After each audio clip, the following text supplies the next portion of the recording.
skip right to kind of where we left off, which is starting to look at how do we use some of these discernment tools for community decision making.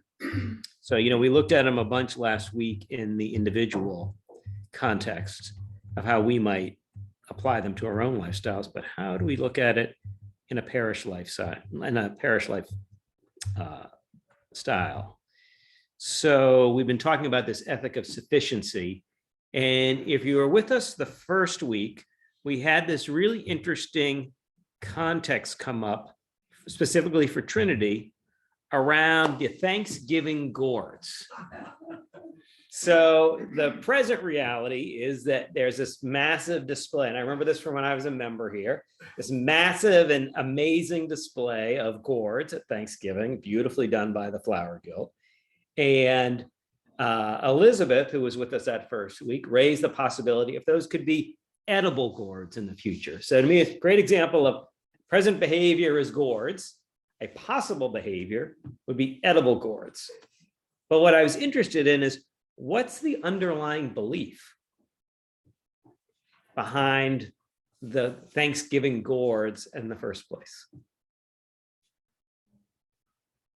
Well, this might be disrupting your intent, but I've done a little research. Yes, right, perfect. So I will surmise, based on the premise and our discussion and your question, that the gourds are this offering of beauty to the glory of God. Sure, aesthetics, and aesthetics is a big part of our Anglican ethos. Exactly. However, what I kind of sense in the conversation here is it kind of looks like it might be also an example of sort of excess. Like an ostentatious display of it's more than a cornucopia. More than a cornucopia. Yeah. Well, here's the story. Okay. Yeah. The gourds, another lens to look at the gourds is actually a beautiful act of service of a particular parishioner who goes out to farmers' fields after Halloween and gleans ornamental gourds, no, not edible, ornamental gourds. She packs these up, hauls them to her home, stores them in her garage, packs them back up in her car, brings them to Trinity for the altar guild to then arrange on the altar. So there's another narrative. So what's the underlying belief in that narrative? What's it? It feels like a personal act of service on her part in one way. A gift. It's a gift to the community. It's a gift. A gift of Thanksgiving. And the sharing of beauty, as we said earlier. But the original assumption was different. Right. That's right. Quite different. Yeah.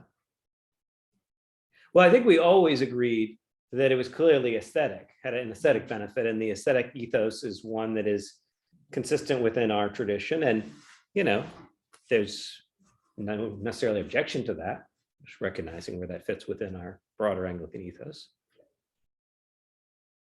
So Elizabeth has suggested these edible gourds. So what would that suggestion, what would that belief, underlying belief be? We could feed the poor. Beauty is okay if it's utilitarian. Yeah, right. If it can serve a practical function. Right. More specifically, feeding the poor. Right. And the narrative on that, though, so Maria McDowell and I were talking about it afterwards, right? As she was preparing to teach the second week. And she was pointing out, well, you have to know how to cook a gourd. You have to have a facility to cook a gourd. It's not an easy thing to cook. You need the right, cookware to cook. Just having edible gourds would have made people feel better about it, but would have not necessarily had any utilitarian effect at all. If you arrived at our door to get a basket of food and we handed you a gourd, be smashed on the road, probably. Yeah. Right. I was at a food bank this afternoon. There's 150 pounds of rutabagas. Yeah, right. And I am willing to bet that in a month there will be 150 pounds of rutabagas there, or only there will be rotting. And a lot of them will get thrown out because people simply won't take them. Either they don't know what to do with them, or they don't like them, or in some cases, certainly the people who don't have the means to cook them right? will certainly not take them. And I think we could raise at least the question of what the environmental impact is of cooking like a root vegetable like that, like a gourd in particular, that would take an enormous amount of energy to actually cook that. Yeah. That's true. I don't know if there's ways you can cook them with, like, you know, like you can ceviche a gourd. Is that possible? Enough lemon. I don't think there's enough lemon juice in the world to be able to turn that thing soft. On the other hand, though, energy is so much cheaper here than in my state of Oklahoma. Oh, Is it really? It's about half the price here. Really? Yeah. Even though they have oil wells and stuff there in Oklahoma? Yeah, I don't know. I guess they didn't sort the economics of that out too well. Interesting. Interesting. Well, I wanted to revisit that since we talked about it before, but it's really sort of how do parishes start to look at the same sort of discernment around what they do with their resources, right? And so maybe a more practical example to be look at something like outreach, right? Which I don't know. Do you guys have does Trinity have a set percent of the budget that goes to outreach right off the top, or is it? not necessarily a set percent, because one of the things that's true about outreach here is it is the recipient of a lot of generous individual donations. Right. So in addition to a lot of people give dedicated. Yeah, no, it's an easy. Yeah. All right, people always come to see me and want money from the parish. I'm like, we can raise money for this all day long, and we always can.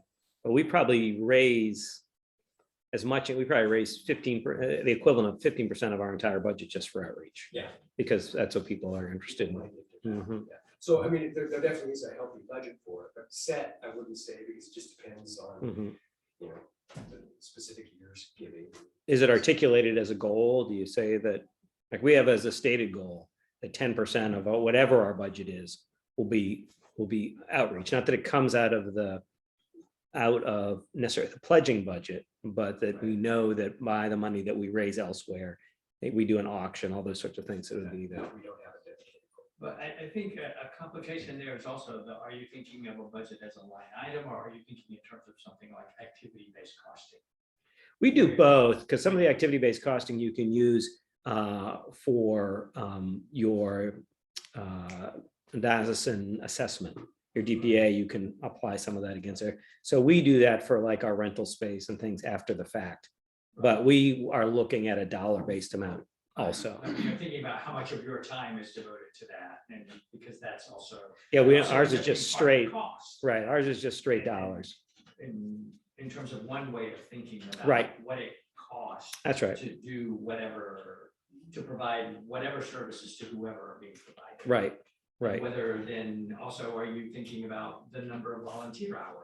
right. Because certainly if you're applying for grants or whatever, you're going to be keeping track of that, because that's going to be how you're going to get your money. Yeah, and we don't do any of those. We don't do we don't do the in-kind contribution piece. Unless it's a very large in-kind contribution, we don't try and figure that piece of it. But What's the difference between line by line versus activity based? Yeah, line by line, it's like outreach, 10% or a certain amount. Activity-based is how much of, for example, the sexton's time or the priest's time, or how much does it cost to rent the space where the things are stored? What is that space worth? So you're thinking about the actual cost, not just sort of a line by line, sort of what we generally think of as when we look at the budget, we think it's something about, oh, we spend this much on outreach. Well, in fact, institutions spend Significantly a lot more, more right. on whatever it is they do. Because in this case, Nathan's staff, et cetera, are spending time in meetings, analyzing, strategizing, et cetera. So that's also part of the cost of this. right. In terms of one way of thinking about what it costs to do whatever you do.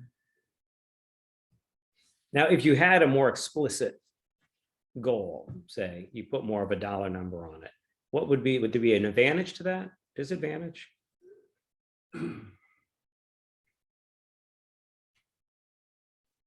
And this could be applied to any Right. segment of the budget. Outreach is the one that Well, a couple of things come to my mind. One, as someone who's involved in raising funds for the Mhm. church. If I could present the true cost of outreach to potential donors, Mhm. that could be motivating to them. Mhm. However, the downside of that is rather than give to the general fund, Right, more they- people might right. just give to Right. the outreach, Absolutely. which is great, but we still gotta pay for the lights. Yeah. You know? Yeah. Mhm. And we're never sure there's going to be enough. Well, as a consistent concern, there's never enough. There's always more, not enough, yeah. Which gets you to sufficiency. Right. Limited means and unlimited wants, right? Yes, yeah. Well, it becomes priorities, right? That's Making true. sure that all the lights stay on becomes, a priority, and maintenance becomes a priority over, Yeah. that kind of a ongoing commitment. And actually, it was probably a better example, really, because our parish and most of our expenses are salaries. Salaries. Right. And, how much does the weekly food or the daily food pantry, what does that do on wear and tear on the building, let Yeah. alone on sexton time? Right. And all that stuff too. Right. That's a cost that's probably not accounted for in terms of the outreach budget. Right. No, when I was at St. Stephen's, we ran about 150 Yeah. meals a year through there. And that was massive wear and tear on everybody, the Yeah, building, the right. staff, constant, it was huge. That was never properly allocated. So if we use, I just wanted to go back to this hermeneutical circle for ethics that Maria McDowell had shared with us in the second week about observing, reflecting, praying, acting, and then reassessing. And if we look within a parish context, how might that apply differently than when we look at it individually? Mhm.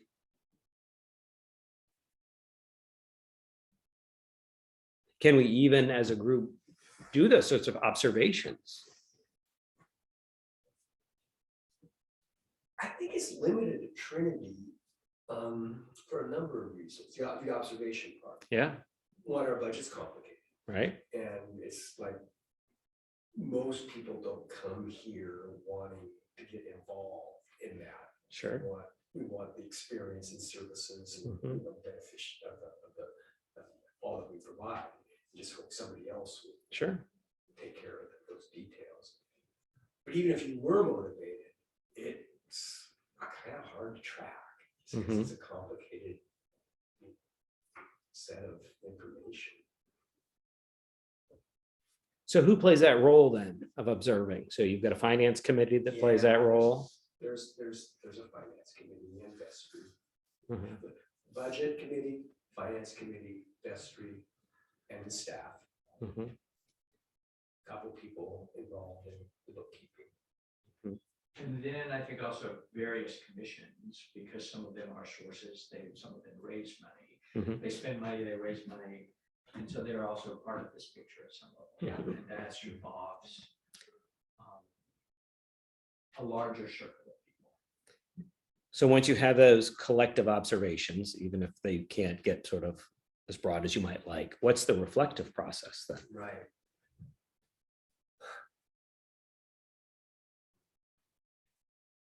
Well, I think some of that is going on right now, because Is it? certainly, Trinity over the last couple of years, Trinity,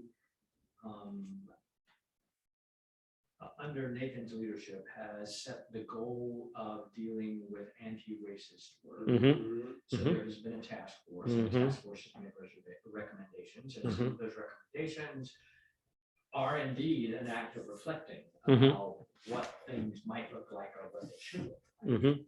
And some of what vestry is now struggling with is, okay, what's the way to move forward, given the current operating system, sort of what the options are? And are we at a place, in fact, at the last vestry meeting, the issue was raised. Is all of this telling us that there are aspects about how we do things that are not serving us well? Mhm. We need to rethink certain things about how we operate as a community. in terms of having, commissions, guilds, task forces, et cetera? Do we need something else? Can you give me an example, say more, or if you can, I don't know what you're free to share about that process, but Well, Should it be streamlined? I think sort of how is it? What does Trinity need?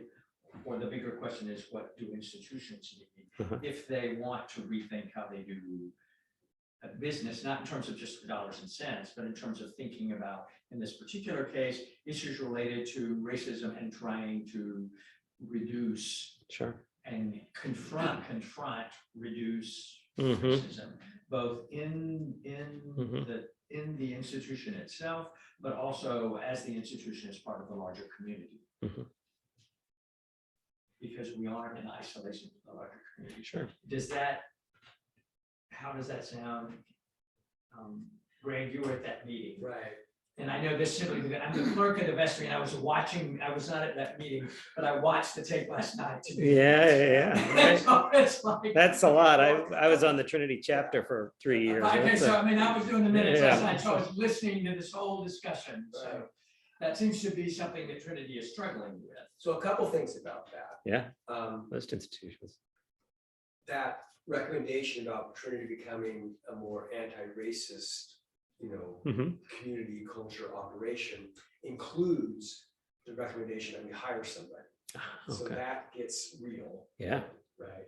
absolutely. And even before this became top of mind to us, there was another piece that I think came from staff, is realizing the justice implications of the inequities in our pay, particularly with sextons. And particularly with sextons we can't afford to pay full-time.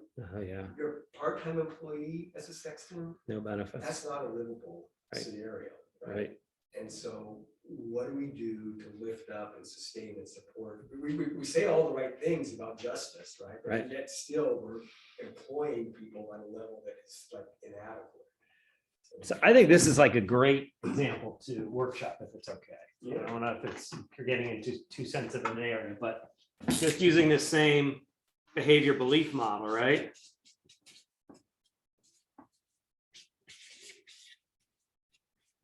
So if we just, I mean, what would we call the behavior now? Status quo, is that, Sure, yeah. And this is the present. And this is the possibility. So the possibility to be, but to be anti-racist culture, is that the right term for it, or? Anti-racist work, to engage in anti-racist work. Both inside and outside the institution. Does that seem fair? Yeah. And actually, inside and outside is a great example, because we know we have to do stuff within our own walls. Mhm. And we have this aspiration to help, create a beloved community. Sure. Yeah.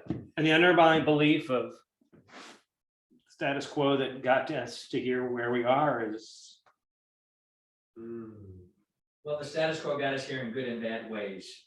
so really, I mean, the belief is almost a belief in the status quo, Yeah.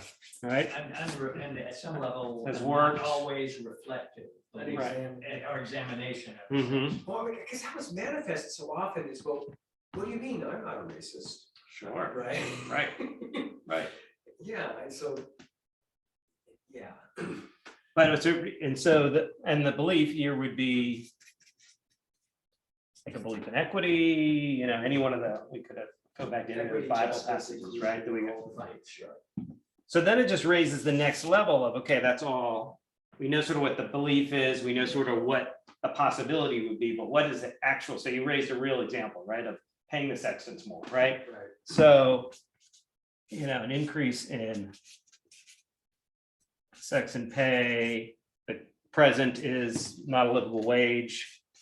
And so see something like, what is the livable wage?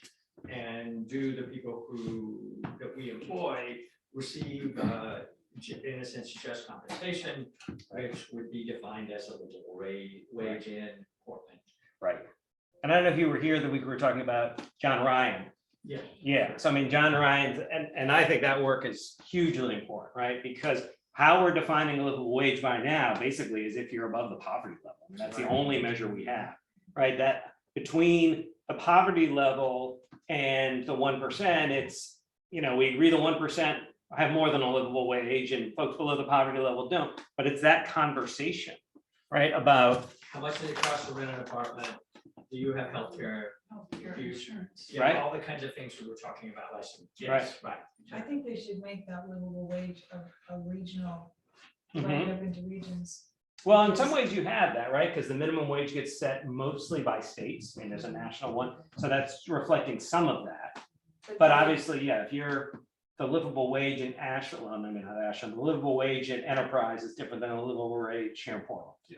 And indeed, that's reflected in the state law, I think. Right. Portland has a. Yeah, particular that does. wage, Portland has and other one. places have a low, or at Right. least certain other places have. a low. And by I cities, they didn't do know it. that. Yeah, I know like Seattle has a higher minimum wage than they do in the rest of Washington and much higher than what we have here. Right. So, yeah, some of that is getting captured. And, those conversations are going right into what is livable in this market, right? And even then, I'd say in places like Seattle, where they have, I think it may be as high as $25 an hour.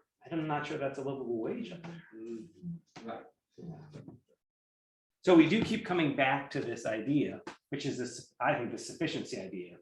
What are we going to accept as that? And it's so interesting. We started with a conversation about anti-racism that, and maybe this is the way I always look at everything, comes back to what's the dollars and cents piece of that going to be? Yeah. And like the issue you raised last week, that the retirement fund is struggling with.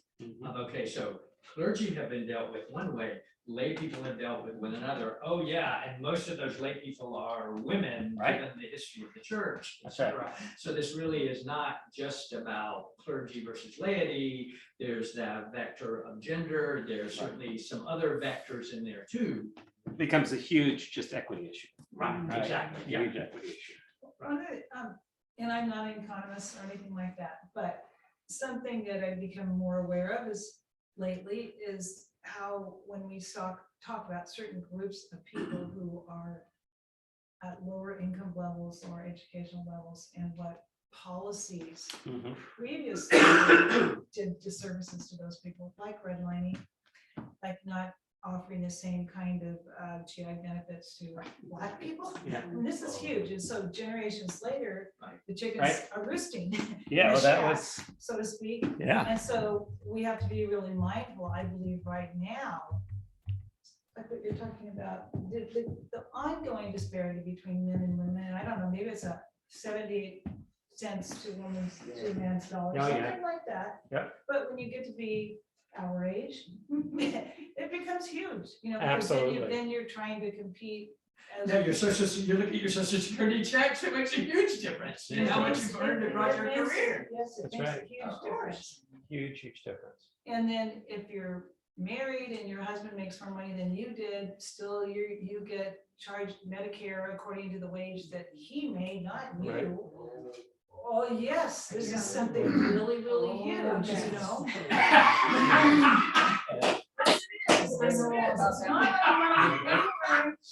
the money that you earned as a secretary or as a teacher, it's the money that your husband earned as a business owner or something like that. So is that fair? I don't think it is. What do you think? That makes a big difference. It really does. It's like you can get $1,000 a month in just Sure, all this stuff that's absolutely. just assumed. But okay, I gotta get out of it. But no, though, that was where I was going, right? I mean, all of these, I just gave a handful of them, right? This is what I was talking about. This is what I was gonna get to when we think even more broadly than a parish lifestyle, but even a communal standard. What is that based on? And yeah, exactly like you said. I mean, FHA wouldn't give loans to African Americans until 1968. And what was the rationale behind that? What was the? They were a risk. It was, they had been, those FHA rules, which had been set mostly by commercial bankers, and that the FHA then adopted, considered that the neighborhoods that would have folks of color were either unsafe or not reliable investments. and that these might not be reliable loans. So beyond the redlining piece of it that the banks did, there was already the underwriter's manual that's written in the 40s for bank loans already has people of color taken out, right? Even without the red line. Then that goes back to the New Deal. Yeah. And to get it passed. Right. Roosevelt had to Had have the Southern support of Democrats. the white Southerners, and I say this is a white Southerner. Yeah. And so all of the jobs that Black people did, especially Black women, those were not Social Security jobs. So those people, all the people who did the cleaning, yeah. cooking, et cetera, they got nothing. Well, it's that, those are the same people who brought you the FHA rules. But they Discriminated weren't, against Black people. they weren't included in the minimum wage. Right. So agricultural workers and domestic workers exempt, which are, you know, overwhelmingly people of color. Right. Throughout that time, every one of those. GI Bill was technically available to people of color. It's just that white universities wouldn't accept Black GIs, right? So African American would apply to historically Black colleges, and there just weren't that many, and there weren't that many seats. So yeah, if they could get in, they could use the GI Bill, but getting in was the gating item, right? But all these things, you know, when you can't get the GI Bill, when you have a lower Social Security, when you can't get FHA, so the estimates are that African Americans have lost $82 billion in home equity alone. And it's projected in the next generation, that number almost doubles. So, And I think to add a complication, I know from hearing my in-laws talk, Mexican Americans, many Mexican American veterans who could qualify for the GI Bill, they were told to go to junior colleges. oh, They interesting. were Yeah. discouraged Yeah, from yeah, yeah. going to No, four-year that was. Right. you know, and so, I mean, it affects different communities of color. in different Absolutely. ways. Yeah. But the long-term consequences are exactly the ones you're talking Right, right. Yeah, there's an interesting thing about the Employment and Training Administration in the 40s, which gets set up under the New Deal to try and help people find jobs. Always slotted African Americans to manual labor and white GIs to the professional class. Right? Same education background, same service background. And this was not just to the South, this was sort of a whole process that had been, yeah. So to me, so many of these race issues also have this huge economic component underneath them. And as we were saying, indigenous folks, same thing. When you look at the Railway Act, which gives right of way access to the railroads across anything. So we wonder why we still have like the Standing Rock and the pipeline issues, because we've been letting whoever we thought had sort of kind of a quasi public interest, like the railroads, just go across indigenous land, even that we'd set aside. When you have the 1887 Allocation Act, which sounds like a good thing, it took that reservation land and put it into 80 and 160 acre parcels. But then when it did that, those became taxed. And if folks didn't have it, or in many cases weren't even aware of this tax and didn't necessarily have a Western sense of ownership, they sold this stuff for pennies to speculators who came along. Do you guys know about what happened to the Cherokee people and their oil rights in Oklahoma? There's a book, has anyone heard this book? Oh my God, it's just staggering. Well, what white settlers would do is they'd marry Indian women that they were the wealthiest people in the United States for a period of time. The Cherokee people offered their oil discoveries on tribal lands in Oklahoma. But people were murdering, marrying, doing whatever they could to get those rights and those monies from those people. So it happens all the time.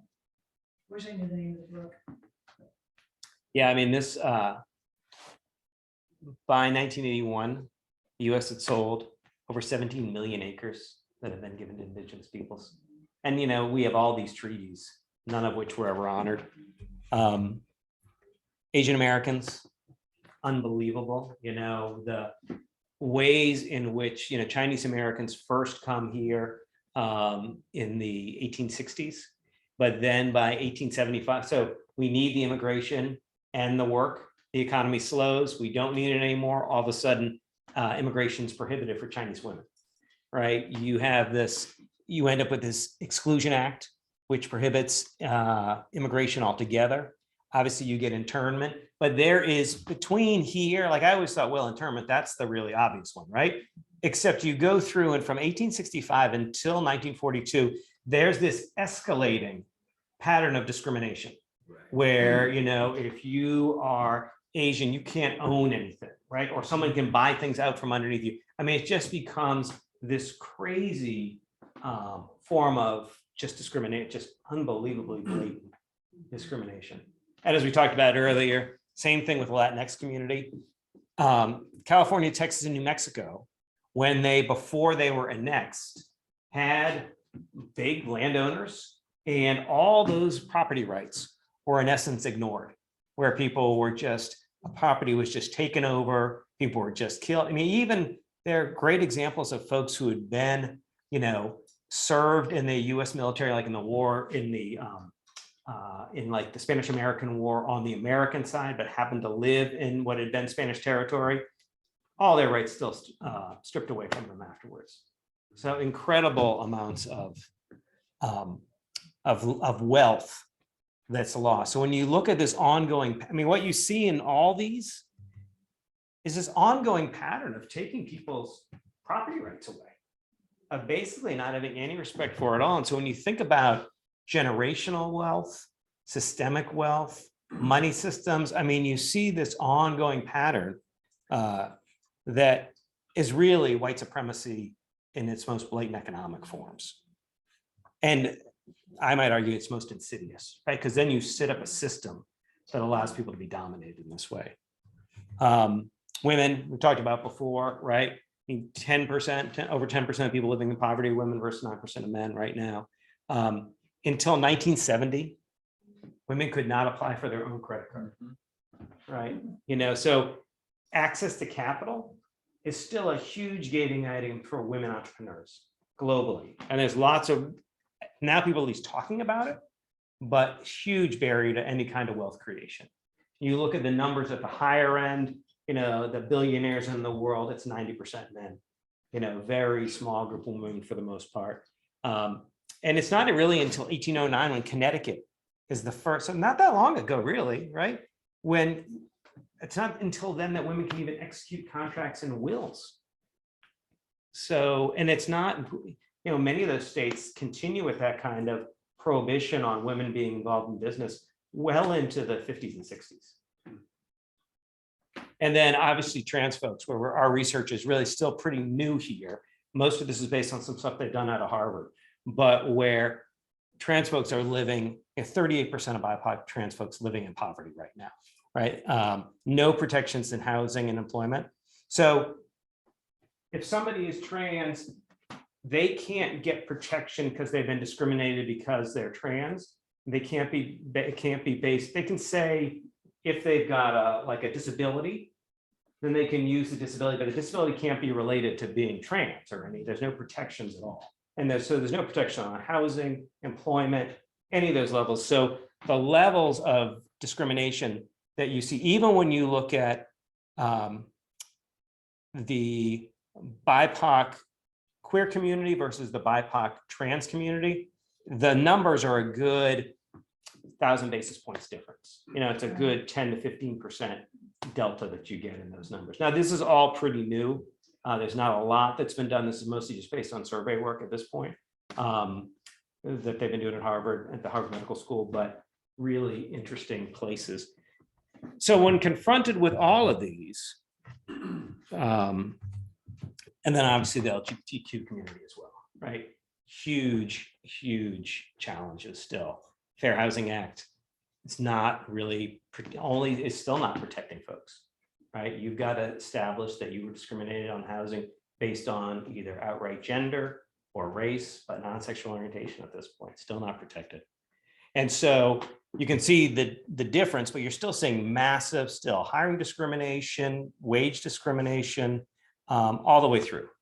So still huge challenges in all these. And each one of these has a direct impact on any kind of income, generational wealth, and then as a basis, any kind of capital for ongoing. So these all just reinforce marginalization all the way through. And I think that's what it sounds like Trinity's been trying to get at is how do you address this?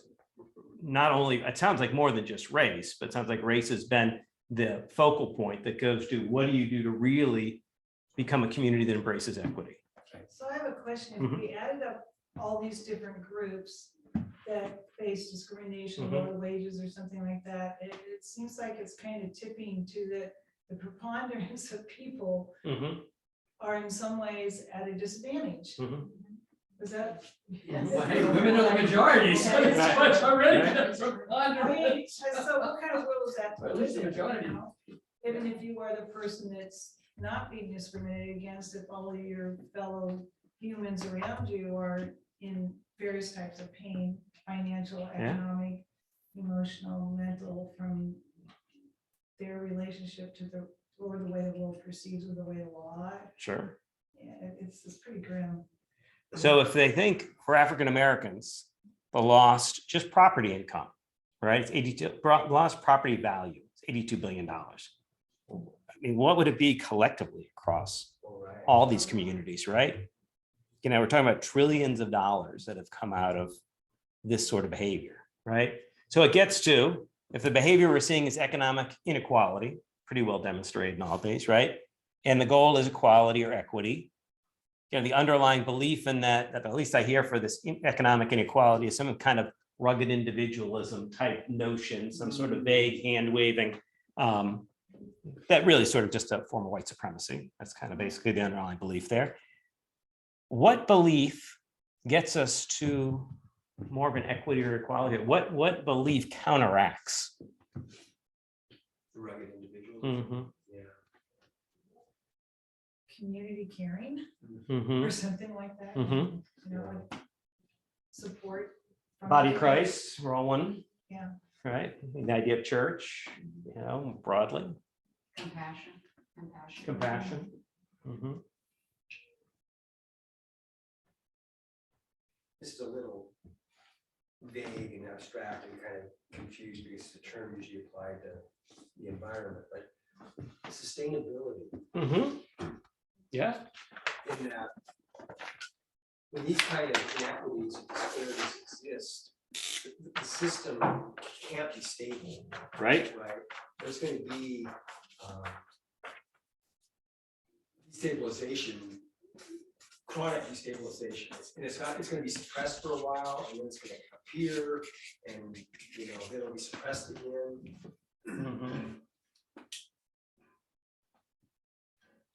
Did you ever hear when we say the Trinity, sometimes rather than saying Father, Son, and Holy Spirit, creator, redeemer, and sustainer? Yeah. So I thought of that as an economic model. That if we thought of as our use of capital or how we make our financial decisions, are they creative? Are they redemptive? And are they sustaining? Sustaining, which is notably vague, right? It could be sustaining or sustainable, right? Those are two different things, but sort of capturing some of that same idea, because I think you're right. And to me, that sustainability issue also gets back to the sufficiency issue, right? That whatever economic standard we have, if it's not sustainable for others and for the planet, then really it's not a sufficiency standard, right? It's because if it's not maintainable, it's not sustainable, then it really isn't sufficient.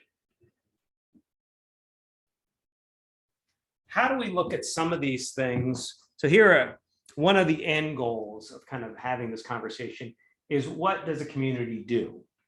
How do you follow this up? Is it financial literacy? Is it economic equality? Is it global support? Is it systemic legal change? Ideally, is there a project that you all could do here? It sounds like some of this around even like the sexton pay could be like a perfectly good way, but finding ways to sort of take all this and bring it down to earth. You know, I'm doing a PhD in practical theology, and so I'm always trying to figure out how do we actually do something with all the hand waving and the angst, right? So it sounds like the vestry is sort of struggling with this in a financial way. Well, the current struggle is what he said is that, well, you know, how do we operationalize these good intentions around becoming anti-racist? basis. Mhm. And there's financial implications. Sure. So that's probably the most poignant, specific example that investors going to be asking. So what's the process for that? How do you guys go through that? Do you lay out, you start with, I think that's where we are, and we're trying to figure out. Yeah, so your first point is you've sort of stated the goal. right. And so now you're doing investigating the cost, is that? Yeah, I'd say more than that.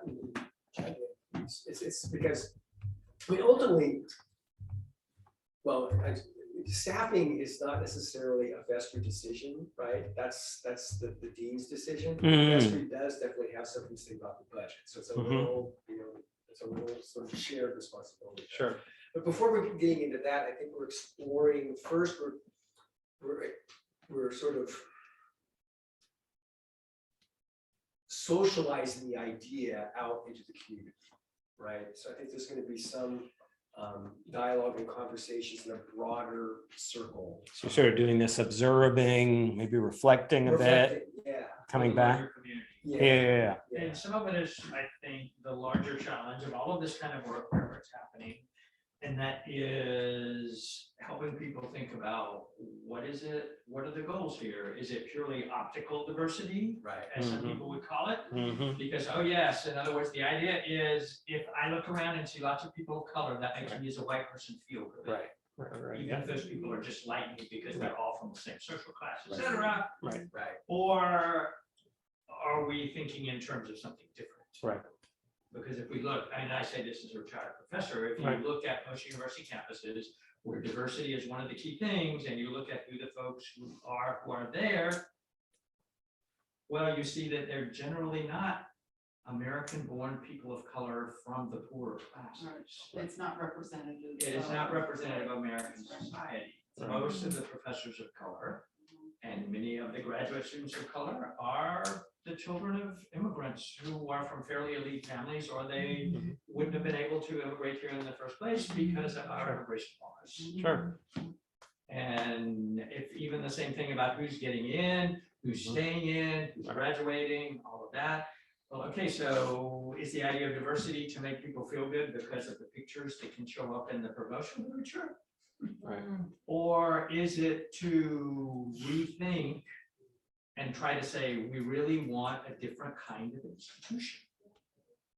And yes, of course, we want the best talent we can get, but what about the people who were born here, who happen to be of any color, but not already from the middle of the professional class? Right. How do we make them part of this too? Because we need everybody in this society. We need all the smarts we can get, you know? And so how do you think about that? And how do you help people move? Can you say something about immigration? Easier said than done. Oh, I'm sorry. Sure, go ahead. Because prior to a couple of years ago, I just thought, well, if you were here illegally, why didn't you just apply to be here legally? I mean, Because once you're here illegally, you're here. Very legally. Forever, Yeah. unless something, there's a, yeah, well, and it's anyway. not for everybody who wants, it's about who can, and Well, so. well, my daughter married a man from Venezuela, Yeah. and Venezuela is a complete hot mess if you haven't heard Mhm. anything. So he's been here in the United States 5 years. People told me that he just wanted to marry my daughter because he wanted, whatever, the green card. And I said, well, actually, when he came here, he gave that $10,000 to an immigration lawyer. And he's, even despite the fact that he's married a citizen, he's still nowhere near it. Plus, you've probably heard about the parole program for people from Ukraine and Venezuela. Sure. So, and I helped sponsor my son-in-law's brother and his wife and 2 kids, but you have to have an income of $50,000 for each person. So just think, if you're an immigrant and you want your mom or your dad or your wife or someone to come, you have to make $50,000. There's a 27-page application fee that took, 4 college-educated people, Sure. like 3 weeks to fill out. And you call the US government and give you information. I just thought I'd just say that it's really opened my eyes, because I didn't realize how incredibly difficult it was to become a citizen here. and to add diversity to our culture. Sure. Well, I think we're invested in having people here illegally who can't move up. Yes. Let them in illegally, they can't move up, and hey, somebody's gotta, pick the crops and, Right. roof your house in the, in the hot summer and do these other jobs. When, amnesty, first came along, there was also a program for the seasonal agricultural workers Yeah. at the same time, and then there was something called, replenishment or replacement agricultural workers. Because all the seasonal agricultural workers who then were able to get their green cards, hey man, I want to do something else. Yeah, really. Right? So, it's like, and that was in '86, and then in '96, we get some of the most, draconian immigration laws that we've had in a long time. You're talking to an immigration lawyer. Oh, okay, so you know which I'm speaking.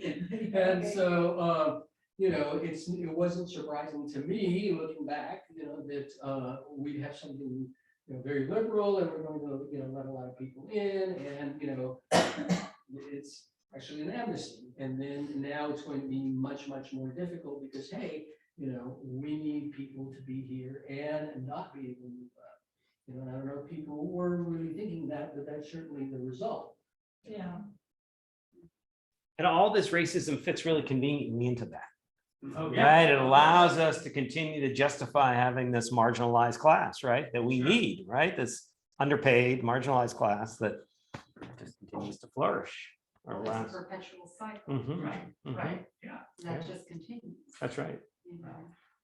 Universities have thought a lot more about this than we have in the church. I mean, we talked a lot about it, but we don't have those kind of resources or focus on it. Where have universities gotten to? Well, I mean, are there lessons that we can take from them as we look at this in the church? You're in administration, you speak up there. Kick the ball down. Keep the game. Well, so I work at Portland Community College. And we represent Portland, one of the whitest cities in, Sure. And so where I think the critical issue for us is who we hire, right? I mean, yes, we can recruit students, and we're dedicated to recruiting underrepresented students and all that. But again, for the economic issue is, students want to see people that look like, I want to see people that look like me, right? Well, our staff, especially our instructional staff, is largely white, right? And we're aware of it, but we haven't really addressed it. Interesting. That's I think the critical sort of inflection point for Portland Community College anyway, is hiring more diverse service, student service workers and instructors. But the demographics of the student population are different. Right? Demographics of the student population is very different. Yeah, but again, it's constrained by, the demographics of Portland. Sure. We're going to always be a predominantly white college as long as Portland's a predominantly white city. Which makes recruiting hard because I know many people of color who don't want to move here. Oh, yeah. Like if you're gonna Yeah. have many professionals of color who would much rather be in Atlanta or any place, DC or any place where there's people gonna look like their kids and where there's, family and culture and all those things that we don't have. Yeah, I mean, as a Black friend of ours who still teaches at Ohio State says, when I go to Atlanta, I go into a nice restaurant and the maitre d's a Black person. Yeah, right. And they want to see people who look like them in various ways. I think aside from the elite colleges and universities, it's very much also about recruitment, but then there's that huge lag because if you're going to be hiring staff, if you look first at the tenured people who are there, they're overwhelmingly white, not surprisingly, but even younger people coming out, they're still disproportionately white, and people of color have opportunities. They don't have to just become professors. I mean, I had phenomenal high school teachers. Why? Partly because their choices were to become teachers or nurses. If you look at who's in ed schools today, most of them are young white women. And if you look at who's in classrooms, it's not white kids. Mhm. So that mismatch is occurring all along the way, and it's very difficult to recruit students of color to go into education to teach in public schools, because of course they have so many other opportunities. Right. And teachers really are not paid very much No. for the work that they do. That's very interesting, because I also had exceptional high school teachers. Right. I think those of us who are older probably did have, and if we think about it, it's like, yeah, women of that generation became teachers or nurses. Those were really about the only options they had. Yeah, so I mean, I think there, and so there's also this lag in terms of time, in terms of creating a large enough number of Mhm. people from various groups Right. who would be available to do things like teach or be Right. doctors or be psychologists or other kinds of things. Because again, it's part of this history Right. that you talked about. And I'm sure the church is struggling with the very same issue. Mhm. We are. One of the things about the church question Mhm. that I always wonder about is, often you hear here at Trinity, I think it's probably other places, that, oh, we should have more people of color worship with us in the pews. It's always white people that say that. And Yes. I wonder, why do people of color want to worship with us? Exactly right. Exactly right. Well, I think that's one of the things that's really missed in so many organizations, is a sense of affiliation. Right. Do you want to be someplace where you can't establish a sense of affiliation with someone? Yeah. On some level, in some ways, it may not be race, but it may be something else, you know, and often it is something else, but not leaving that piece out. I'm a docent at the Portland Art Museum, but I'm not really sure if they're ever gonna have a docent program again, but that was one of the things. It's like, you know, well, we don't have any people here of color, and it's like, well, okay, are you in those communities saying, come and be a part of this? Are you helping them do that? And I told the board, you're gonna have to support transportation. If someone needs clothing, if someone needs Right. help, you can't just say, come and be one of us, you know, if they don't, why do they want to hang out with us, you know, if they don't have some support, or if they don't have a sense of affiliation or welcome, you know? And if they perceive a place like a university, like a museum, like a big church with a bunch of white people as being racist, it's. Or just as being different. Like, why should I go? Right. I mean, Yeah. Well, but their experience, but I would believe that for a lot of people who of color, so their experience is that those places are racist. right. I'm Sure. sure. Yeah. Because that's the way they're treated, even though us white people aren't aware that that's what we're doing. Right.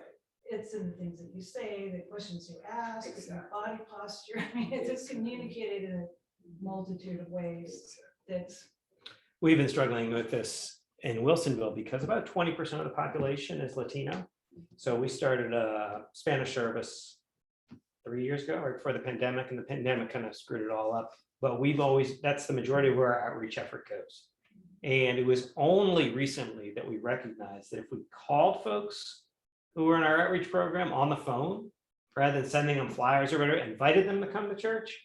And like we just did Las Posadas. So we had a huge turnout playing Las Posadas because that's culturally very significant, right? For Mexican Americans, right? And nobody in town was doing it. And so we did it. So everybody came, right? But it's those places, but man, it's just like trial and error. And we have a native speaker who is the priest for it. So I don't, I step in if I have to, but mostly Father Augustine from St. Mary's in Woodburn comes up for it. And we have a bunch of native speakers in the congregation, and our senior warden is a Latina. But it's been a massive amount of work. Yeah, I think another challenge that we have here at Trinity, based on the surveys that have been done, both the Holy Cow survey and then the racial audit work that's done, is at least of the people who responded to those surveys, about 10% of them do not identify as white. Yeah. They identify as Latinx, Right. they identify as Asian or Asian American, Yeah. some other immigrant. Very few of them identify as Black. Yeah. Whether Black American Right. or immigrant. Right. And I think that frequently the more than 9% of those people who are not Black are not acknowledged we keep talking about Trinity as being a white institution, et cetera, but hey, if 10% of us are not white, Right, we're doing we're erasing right. almost 10% People of that the are in our midst. congregation. If we Sure. keep talking about ourselves as being only white. In other words, there's more diversity there than is frequently reflected in the language that we Sure. start to talk about ourselves. Sure. But what's the goal of diversity? Is there a diversity goal for Trinity, for other churches or other organizations? I mean, you talked about numbers, you know, what if people could see the actual, Mhm. was it line item on the budget or something for outreach or something, would they give more money? And maybe in a sense, numbers do need to be talked about more, or, I mean, in a realistic way, I mean, what is the goal? What's the percentage? What do we think? we That's can an do? interesting question. You know, what, Would it, are we trying to create something that our community, this white community that we live in, where maybe we could be more realistic? Or Well, what but I is think that realistic? this also I don't know. relates to what goes on inside Trinity and how Trinity relates to the larger. community. Because certainly the larger community is more diverse than Trinity. but not much. It simply depends on the neighborhood you're in. Could one make the argument that if one wants to be an apostolic church, one needs to be a Big Tent church for the Mhm. whole world? Mhm. Yeah, Mhm. right. And then how do we do that? I mean, I've got to say, one impressive thing about the Catholic Church is their ability Yes. to get everyone from all walks of life into their parish. Mhm. Guilt and the Hammer has a way to do that. As a former Catholic, you know. Oh, but you speak. I know what I okay. speak, yeah. But then you wonder, why does that work so well? But their numbers are diminishing too. Right. They have the same, They're diminishing quite a bit. yeah, they're, yeah. And the evangelical churches. You know, we always talk about like the Episcopal Church is the only one that's in decline, but everybody's going through this, right? So there's what's her name? There's a theologian who has a theory that basically Christianity goes through a reformation every 500 years, and we're just going through another one. And that, you know, this is sort of, we're working out all these issues of what it means to be Christian and what that looks like. And the church is kind of going along for the ride because everybody's facing the same kind of changes. So, But I'm wondering how many parishes actually have discussions like this. I tell you what, on the race stuff at St. Francis, we don't have it. It's like the third rail, man. I try to bring it up a few times and I got my head handed to me.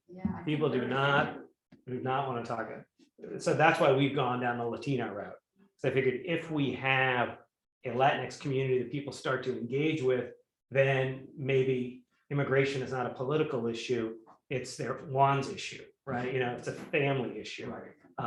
So, but yeah, we've tried a few times and Well, and that's kind of, it sounds like what's happening is it's becoming a matter of exposure. Yeah. These people now invited into your building, Mhm. into your community, and then your community, the existing one gets to welcome them and they become integrated and they learn about each other. And Right. then maybe they won't say to some person, oh, he's just trying to marry your daughter to get a Right. green card.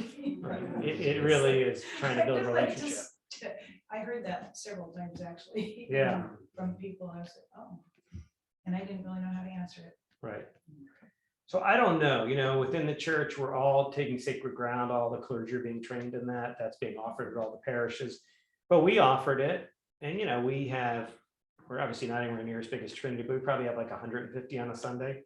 And we routinely had 5 to 10 people who took our sacred ground class. Can you talk a little bit about what that is for folks here who aren't? Oh, so sacred ground is the race training that the Episcopal Church has put together. That is basically like a series of old PBS documentaries that they spliced together. I'm not a huge fan of it. I think the content is important, but it's dated. So I'm not sure it's as effective. There's some parts are okay, but some are not so great. Oh, they've done it here. Oh, I'm A couple sure of you have, times. yeah. They've done it a couple of times, and there are people who think we need to do it repeatedly all the time. And I mean, it doesn't, if you've got somebody who can facilitate it, it doesn't Right. actually cost you anything to do it. We just didn't get much interest around it. but we don't on adult formation generally, so it's sort of a little bit of our culture. But there. even issues like money and finance, I mean, Right. how many people are sitting here tonight, Right. you know? What is the interest level? Oh, it's low. Believe me. This is a pretty good turnout around money and finance. No, it's, when I've taught it, in my own parish, I get a dozen or so, it's it's not an easy topic. It's not a comfortable topic. No. And it's not one that we ever talk about in church. I mean, I showed you guys that stat at the beginning, right? Nobody wants to go to a class on this. And that is my lived experience as well as my surveyed experience. And still you persevere. You just keep good enough. It's the one thing I know, right? Oh, wow. Well, as a result of this class, what happens to the information that's been gathered in this class? Is anyone going to do anything about it? Well, that's a question, right? I mean, that's a question I'll leave you all with, right? And that is, what do you want to do with it? Right? What would be an application? I mean, I think you've got a pretty good context in looking at equity, right? That as you have this race and equity conversation, leading with money that's an easy way to go after it, right? And it's hard because you're talking about, changing wages, changing benefits, allocating budget. Those are conversations of race and equity when you bring it down to the budget. And I think, to me, that's the whole point, right? Is that all of these conversations we have multiple elements to it, but one that we frequently overlook is the economic one, and trying to really put a spotlight on that in our own lives and in our parish lives and in our communal life. So that's why, you look at all these stats about, income inequality and race-based income inequality and the historical legacy of the gender and sexual orientation and race impact on wealth. And that's why these matter, because it gives us a framework to then say, how do we start to incorporate this into the conversation? I think I said at the beginning, the reason I started doing this work is I was trying to write around income inequality. And I recognize in the church, we're not good at talking about income or equality. So how are we going to talk about any of them, right? And we're kind of still at that same place because it really is. So I've been trying to find a way, and I love your input on what is a way that makes this a little more palatable to people. Right. I'm not sure, I don't know about the palatability issue at all. Right. Because it is so hard. Yeah. And part of it is also, what keeps coming to mind for me is T.S. Eliot's play Murder in the Cathedral, where the real question for Thomas à Becket is he doing the right thing that is becoming a martyr for the wrong reason? Right.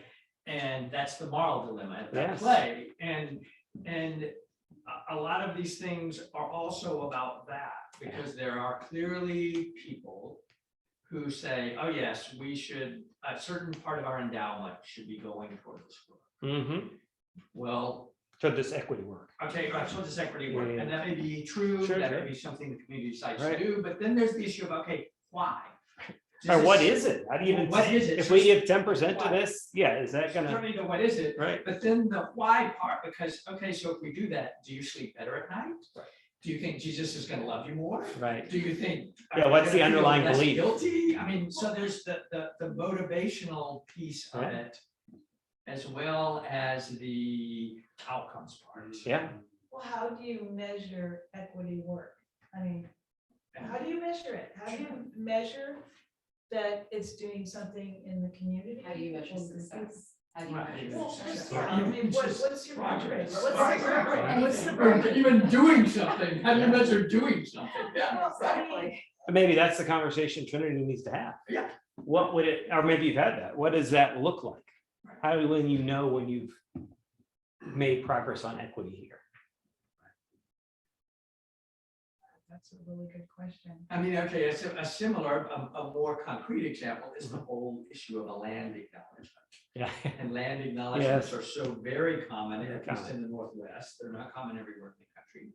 But what should that land acknowledgement look like? What should it include? Who should be mentioned?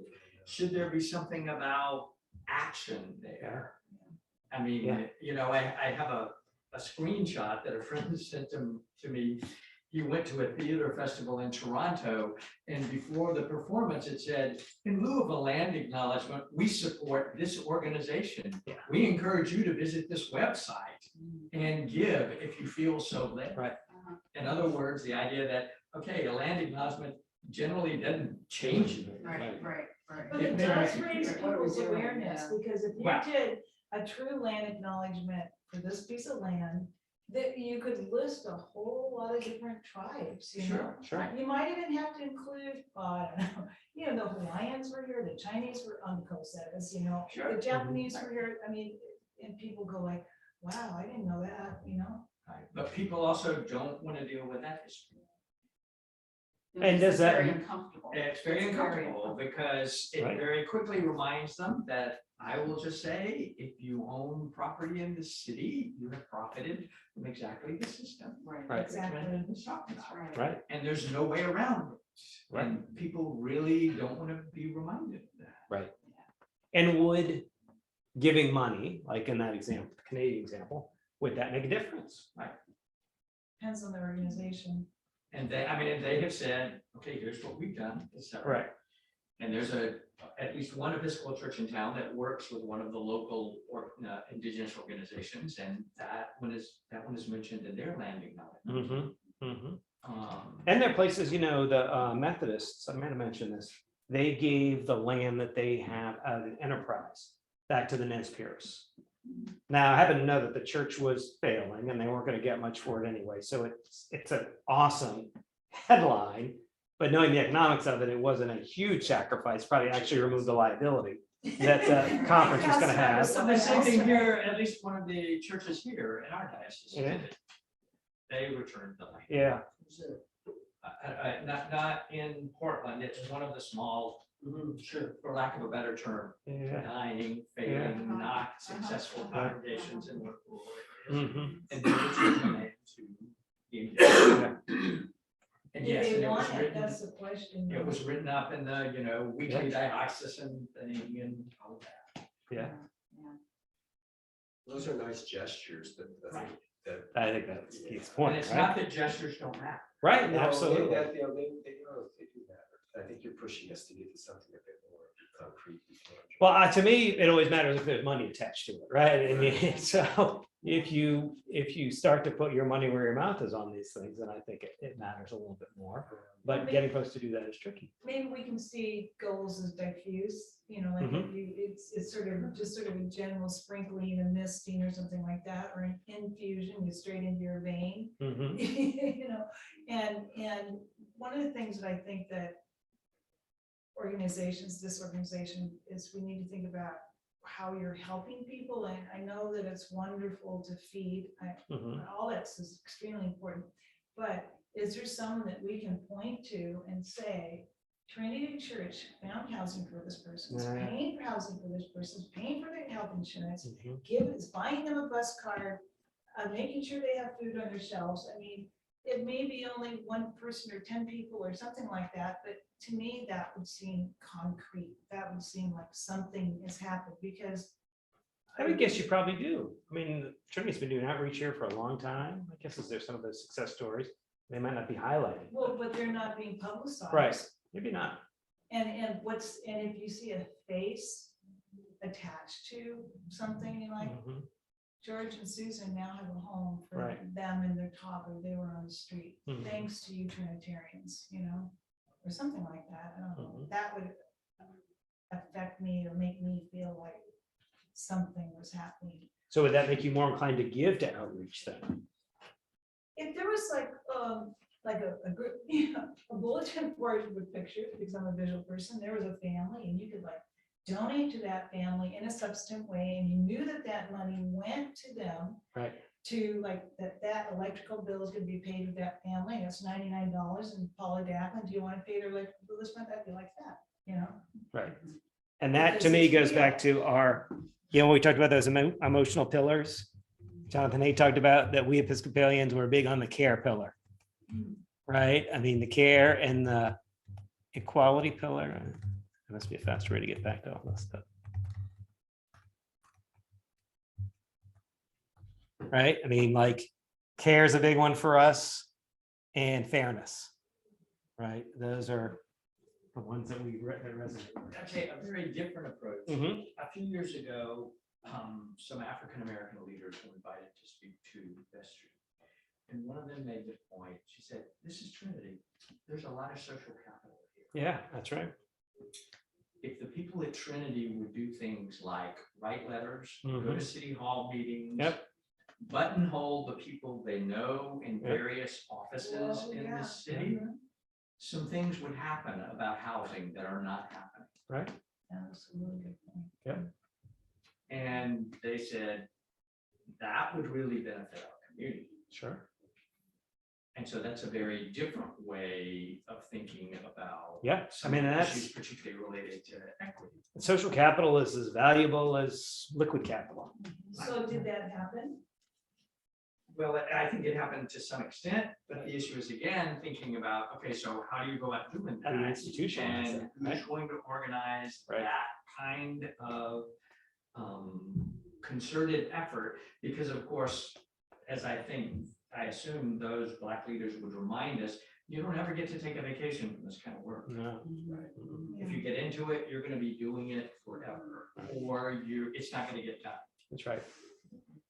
And so that takes a particular kind of commitment. Right. Yeah. And those of us are privileged by and large, whatever our privilege may be, by and large, have not been committed to that kind of work Mhm. for whatever reasons. Well, I think we need to have faces and names. Mhm. That makes it real, that makes it concrete, that makes it, I mean, I think it's everything that Trinity's done, of course, like I mentioned, the food programs, the pantry program is wonderful. But are we lifting individuals up out of their situation? Can we say that we're doing that? Except for, I mean, obviously having a hot meal is really important, and that may save somebody's life, you don't know. But are we, I mean, can we point to a group of people and say, these people, their lives are now better because we shared with them the wealth that we have? And if we go all the way back to belief, is that what it means to be a church? Physical church? Is that our main goal? I think it depends upon the person, and to me, that I would say that would be, Outreach, yeah. And it depends on the church. yeah. Well, why did Jesus make a church? You tell me, what do you think? I'm assuming that he did so that way we could come together as a community to make the world a little bit of a better place. Right. So if we look to the Acts of the Apostles, they kind of do what Paul's talking about, took care of each other. Although we actually don't have any evidence economically they really did share. There's just some written about it. It's not much indication that anybody had anything to do with it. Sort of subsistence culture in that. But yeah, that's. And we know that Jesus and the disciples were all supported by a group of wealthy women Yes. who kept them in their ministry. So, Amen. yeah, yeah. The wealthy widows, right, or something like that. I don't know. Yeah, I think you're right. I think we're all widows, but yeah. Yeah. Right, same thing all the way through early Christianity, Yeah. you know, when Constantine's mother, Yep. the reason we've got a lot of the holy sites. In Jerusalem, yeah. she went. Constantine's mother and other wealthy women from that period Mhm. who went there and made it their business Mhm. to try to find those places and be sure that they got taken care of. We often forget that, don't we? Yeah, we sure do.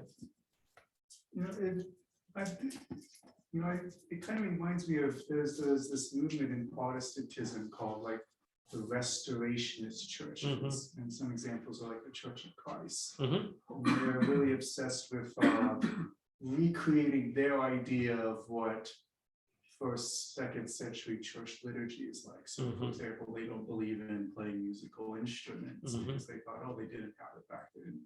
Right. But so it makes me start thinking, could a church benefit from a restorationist movement in terms of not restoration of liturgy, but restoration of outreach and Mhm. ministry? I think that's part of what we're going through right now. When I think about this reformation that we're in the midst of, if we acknowledge it or not, right? We are trying to figure out what does church look like now, right? In a post-Christendom type of setting, what does it look like? And I think we have a little bit of an advantage of that here in the West because we never really had a Christendom like they did in the Northeast or in the Southeast, right? And so I think one of our advantages here is to start to explore that because we're further along that way. And you can really, like when I'm on the pension board or on the board for the church pension, you can really see it when I'm with my colleagues from the East and from the South. They very much are still very institutional, very sort of status quo in a way. It's a very different mindset. I'd say we've by necessity been much more sort of entrepreneurial here in terms of exploring what that, and in a much more competitive market. Here in the Northwest, you mean? In the West in general. Oh, okay. Yeah, but particularly here in the Northwest. This is the least church part of the country. Yeah. It's the Northwest. So, and at the same time, we've had many newer churches come in so that we have competition in that market also.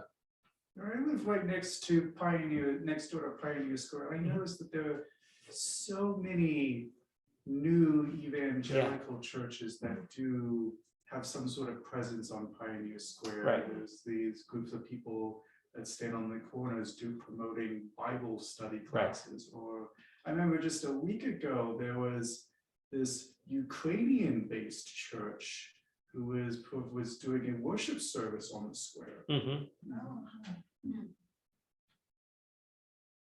Well, there's a church in kind of an old storefront just down here in the corner of Everett and Mhm.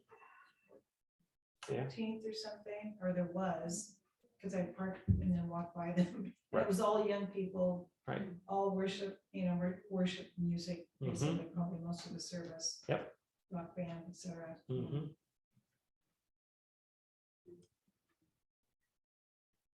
So where is there a project that you all think Trinity should be working on that would relate to this?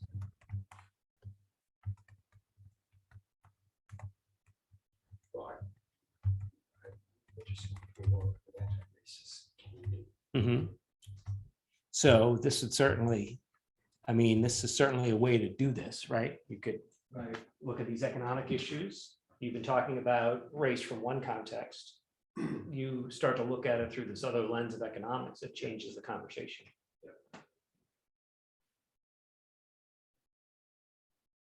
So that's happening at the vestry, and you're starting to have bigger. Now, who influences those bigger conversations? How do those get facilitated here? We're still trying to figure that out. Oh, okay.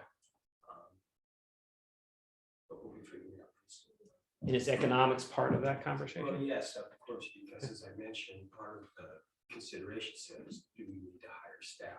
Right.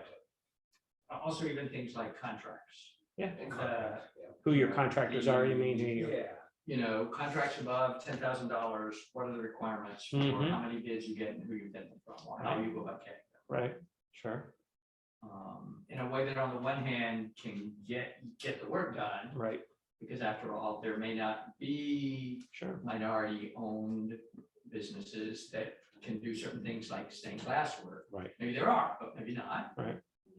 Whereas there will be that can do other kinds of work. Sure.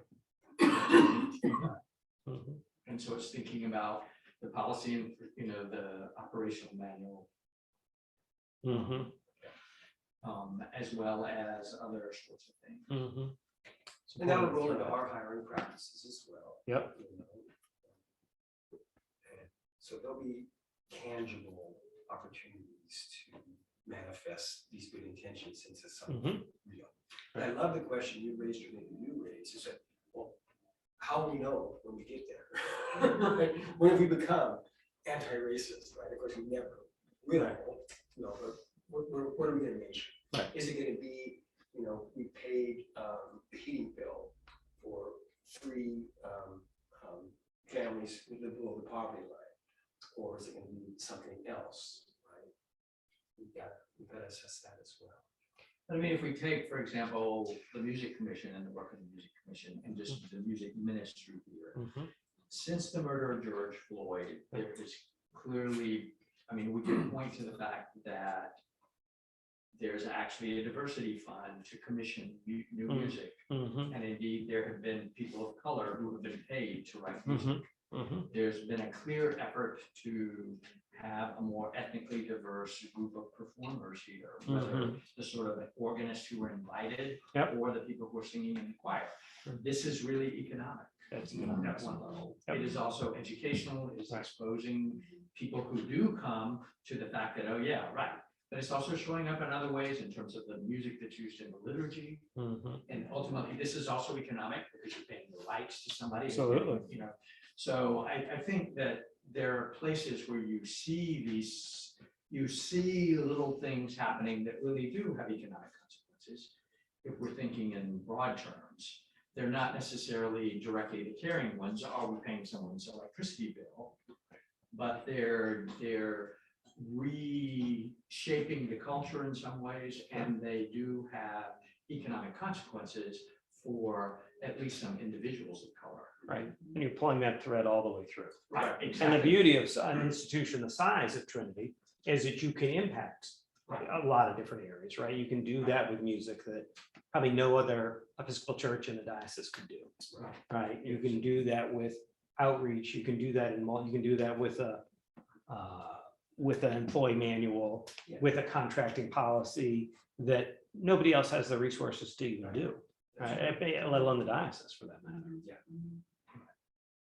And as you know, you mentioned, it's sort of our social capitalism. Right. I mean, Ken Weeder Yeah, consider himself a member of Right. the Episcopal Cathedral. Yeah. yeah. And that's the role a cathedral historically has played, right? Cathedrals have been these centers of learning, these resources that have been able to be available to a broader community in the way that Trinity has been. And this is another opportunity really frankly to do that. And by virtue of having resources, how Trinity uses its resources to demonstrate to the broader church and broader community how one might go about some of these things. And that might be the greatest impact. All of it has to happen. But how do we inform someone like Homer Williams, Right.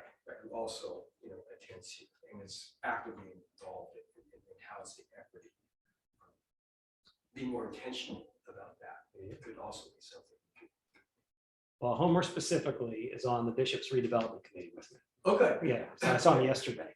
So he's specifically helping us as a diocese, look at how we repurpose properties. Well, I mean, you can consider that sort of like an exemplar, an icon of implementing a faith-based intention with someone who's got the ability and resources and wherewithal to That's really right. make a difference.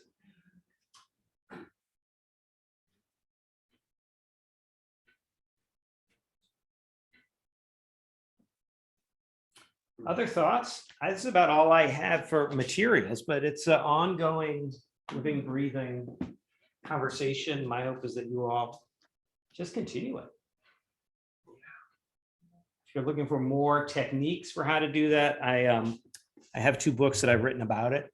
The second one really is more like how to have these conversations in faith communities that looks at how you might do it if you had sessions on wills and estates, or how you do it for individuals, how you do it for congregations, and how you do it for broader communities. We've touched on most of them in different ways in our time together, but it's the same idea, right? And how do we continue this conversation? Because I think it's going to continue to be a struggle to have it.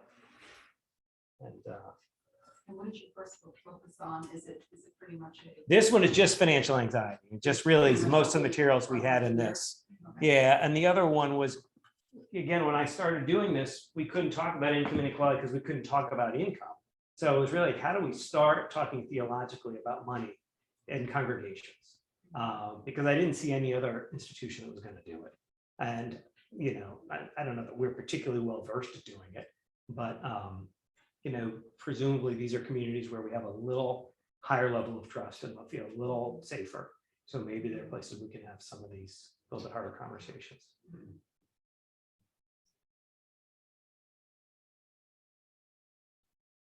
Thank you. Thank you all. Thank you. It's been great to be together with you all. Thank you very much. Merry Christmas to you all. adding this to your full-time job. Oh, yeah. This is sort of my real vocation. Training by school. Do you teach any other classes?